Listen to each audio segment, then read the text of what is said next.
Okay, what's up, YouTube? Back on the video. And in this video, we're going to be coming from this book right here. Do Freemasons worship Lucifer? Right? Like I said, I'm still reading this book. And we're going to touch upon something I taught upon earlier, like a year or two ago. We're going to just retouch upon it and see where the origin of these things come from. Before I say that, I challenge anyone to go to Nuke's Top 5 video and watch his videos. And all this shit we talking about is based on these books. You watch this man's videos, all that shit we talking about, that shit goes out the window. Because you got these beings that's supposed to be so-called dead that's walking around here. They're supposed to be dead, but how they manipulating objects, physical reality. These so-called dead people. These people ain't dead. I challenge any one of y'all to watch New Top 5 videos. Go in your basement at nighttime and watch this shit at night. All that shit, we God and stuff, all that shit goes out the window. This is where it's at right here, the unseen, the so-called unseen. Darkness is so-called light that cannot be seen.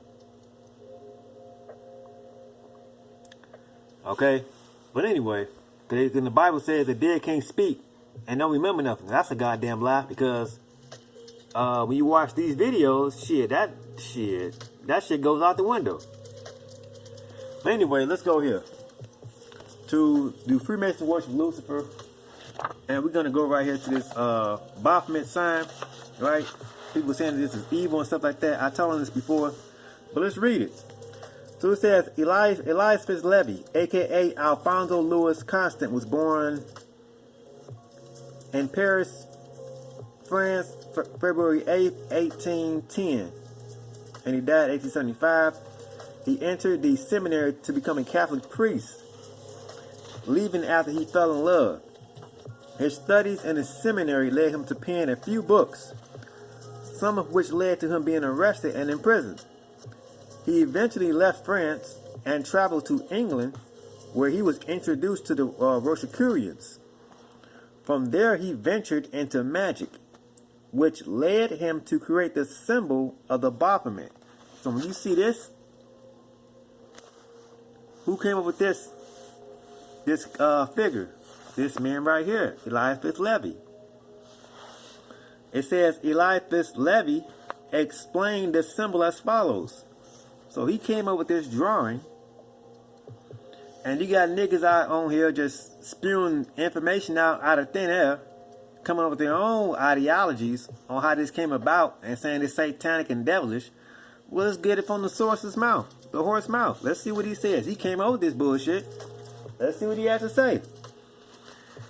Elias Fitzlevy explained the symbol as follows. He says, others have viewed the baphomet as official descriptions. It is believed that within Levy's baphomet are contained the dualistic nature of life and the male-female aspects of creation.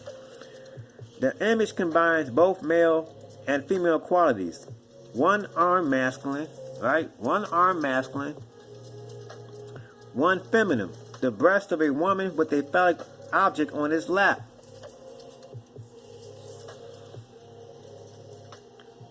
One arm pointing skyward toward the sky, while the other one pointing down.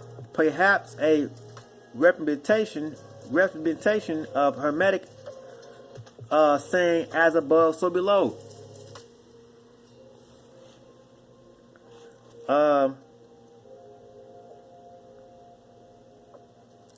As above, so below.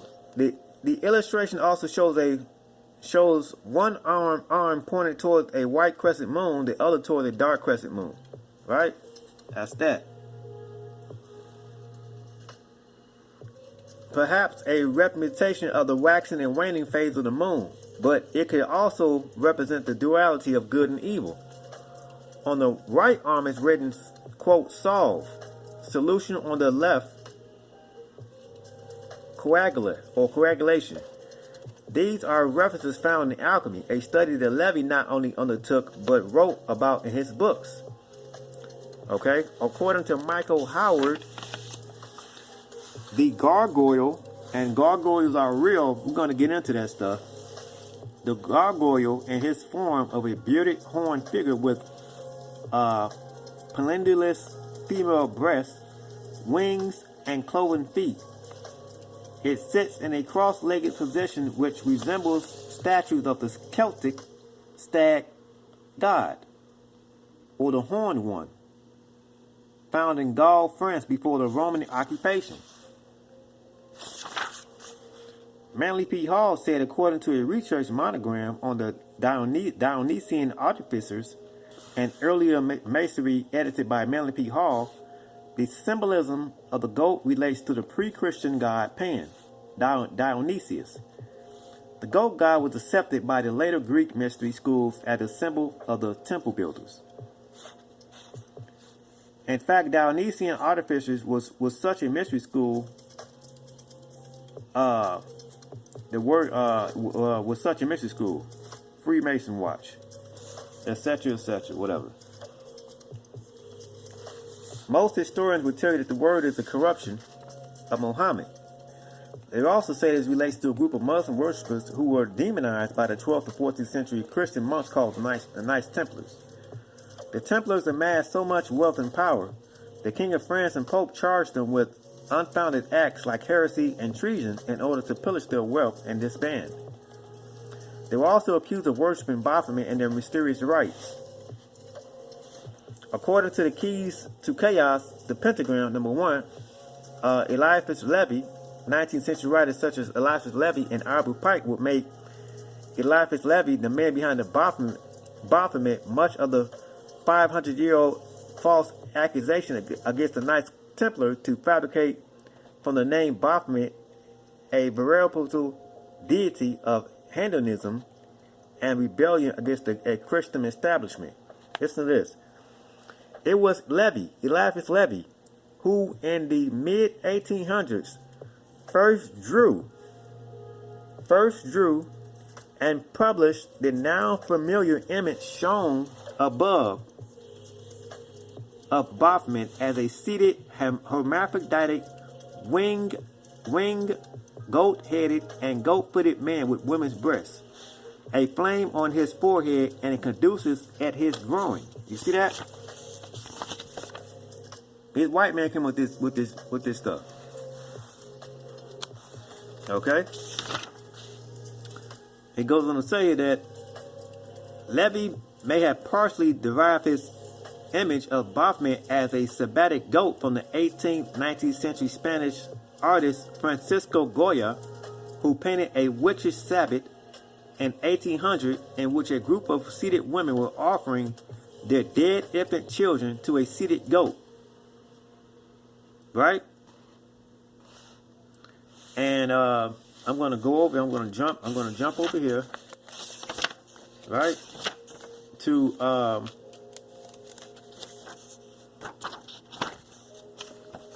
I'm going to go right here. It's like with magic.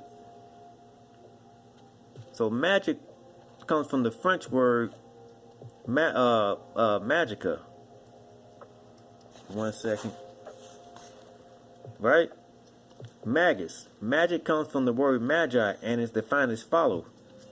From Middle English, magi means is sorcerer.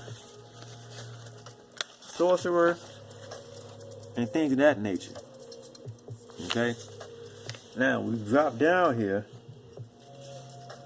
It says the word magi does not mean evil men, nor should those who practice magic be viewed as evil. In the same manner for those who practice what is presently called witchcraft. Witchcraft comes from the Yiddish word sefetz and refers to someone who cuts up herbs for the purpose of creating a magic brew. Okay? Creating a magic brew.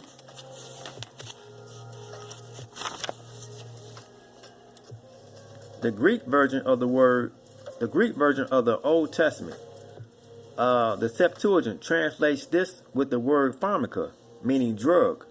Pharmaca is where the word pharmaceutical originates. The word witch has been designated as an evil word by the religious right. However, looking at the etymological root of the word, we find that it means, quote, holy from the Old High German language. The definition of witch is as follows: one that is credited with usually malignant supernatural powers, especially a woman practicing usually black witchcraft, often with the aid of a devil or familiar. Sorcerers, compare warlock, right?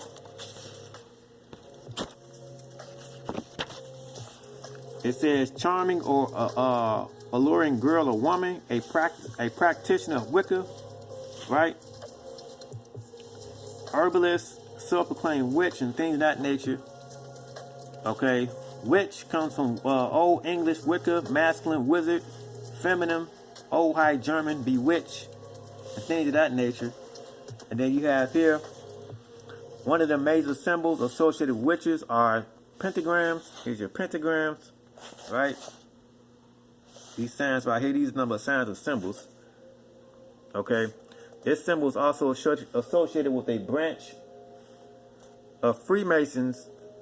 Freemasonry, known as the Order of the Eastern Star, whose members have been violently labeled as satanic worshippers.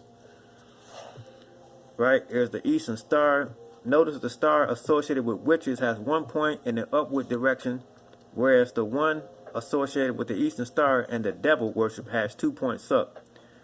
Eliphas Levi was the first to declare that a 5-pointed star with 1 point down and 2 points up represents evil, while a pentagram with 1 point up and 2 points down represents good. This is all symbolic. See that? In the Middle Ages, the pentagram with 1 point up represented summer, while the pentagram with 2 points down represented winter. The accounts for Eliphas Levi designating the two symbols the way he does.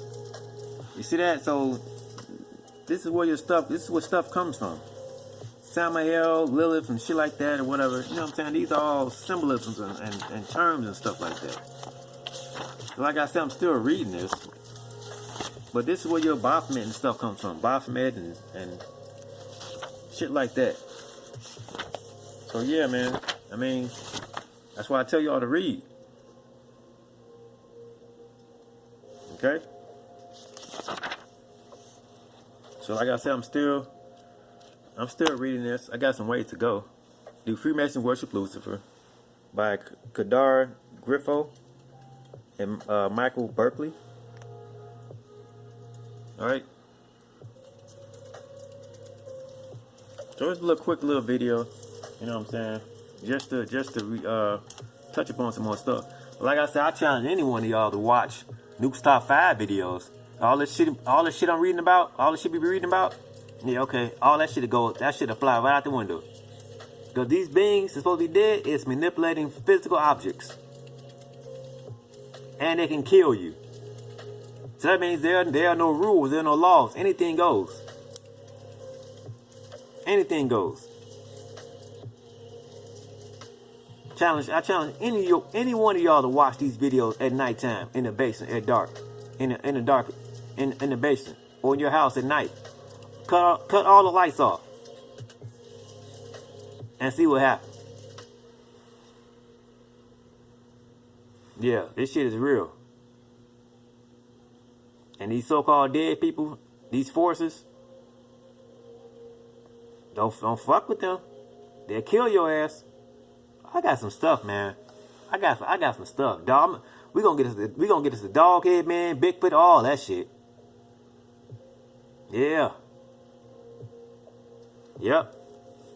So with that being said, I say peace. Click subscribe. You got my GoFundMe information.